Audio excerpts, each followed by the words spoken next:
The film Okja uses characteristics of the female Bildungsroman, specifically in that it depicts the main character, Mija's, journey towards adulthood and demonstrates the growth of her knowledge in the world around her, forcing her to face the reality of the Miranda Company and what they are doing to the Super Pigs. The film also displays Mija's personal growth, as she is no longer the innocent girl who thinks she is simply able to buy Okja from the Miranda Company. She now knows the truth behind where Okja came from, and that the world isn't as beautiful as she grew up to believe. She has also grown to realize that she would do anything for Okja, while also becoming an adult in face of the horrors she witnessed, specifically in the scene where she gives Nancy Miranda the golden pig in exchange for Okja, after seeing the dead super pigs and the conditions of the factory. However, one characteristic of the female Bildungsroman that is left out, in my opinion, is the ability to relate to the character's journey, as while many people have had realizations about the negativities of the world, not many have experienced the trauma of seeing the truth towards animal factories and watching your best friend almost get killed. The most prominent experience that is seen in Okja and in other coming-of-age movies is the loss of innocence of the protagonist, as she goes from being a random girl living in the mountains with her pet to gaining fame, but not in the good way. Seeing and understanding the truth about why the super pigs were made, and also witnessing the slaughterhouse where the super pigs are kept and killed. I think this was used not only to impact the main character, but to impact the audience, as I doubt that most people know about what happens when animals are kept for food and the conditions in slaughterhouses,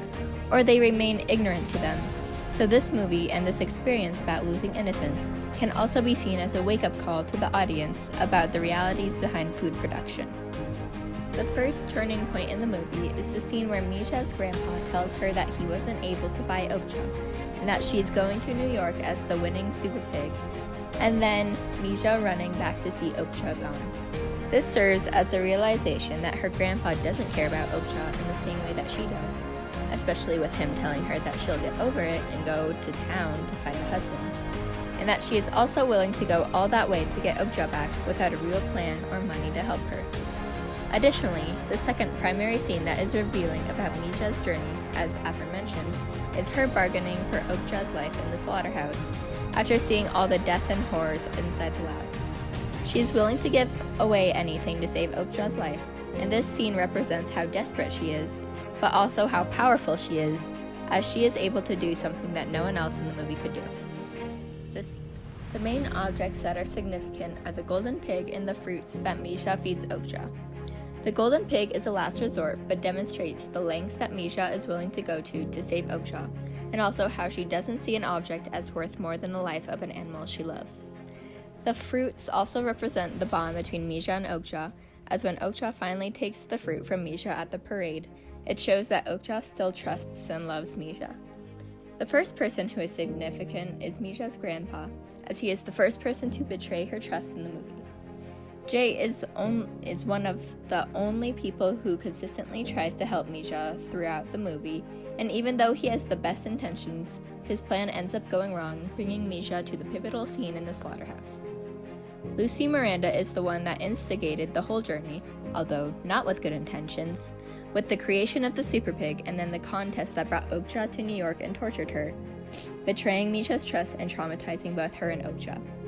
The forests and mountains where Okja and Mija grew up are significant as they represent innocence and home, and it illustrates the story coming full circle when they reappear at the end. The slaughterhouse scene in conjunction to the parting scene where Okja and Mija are walking through the pig farm as the other pigs follow them symbolizes the powerlessness that Mija has in a larger sense, as while she can save Okja, she can't save all the other super pigs. This goes beyond the story, as this realization will live with Mija for the rest of her life, and it also impacts the audience, as while we might think we have all the power, we can't change anything on a larger scale by ourselves. We need help in our lives to create change, which is also a part of the coming-of-age story. The animation and editing regarding Okja and all the other super pigs was incredibly well done. They all looked extremely realistic, from the eyes down to the skin patterns and the hairs on Okja's body. There was a ton of detail, and evidently a lot of time was put into creating the super pigs and animating them. Additionally, the scenery and backdrops used throughout the movie were extremely nice and provided important contrast to each other. The lush, peaceful mountains and forests differed drastically from the New York scenery, and especially contrasted the disgusting and appalling conditions within the slaughterhouse or in the pig farm, and how an animal should be living versus how many animals are treated. While the cinematography and the editing was very well done, the score and background music didn't seem to fit with what was happening in the scene very well. The scene where Misha is running after the truck with Okja had upbeat music, almost like fiesta or party music, that didn't correlate well with the direness of the situation. The same thing also happened when Okja fell in the department/grocery store, where the music was very happy and light and fun, while Okja was being shot at with darts, which seemed inappropriate for the situation.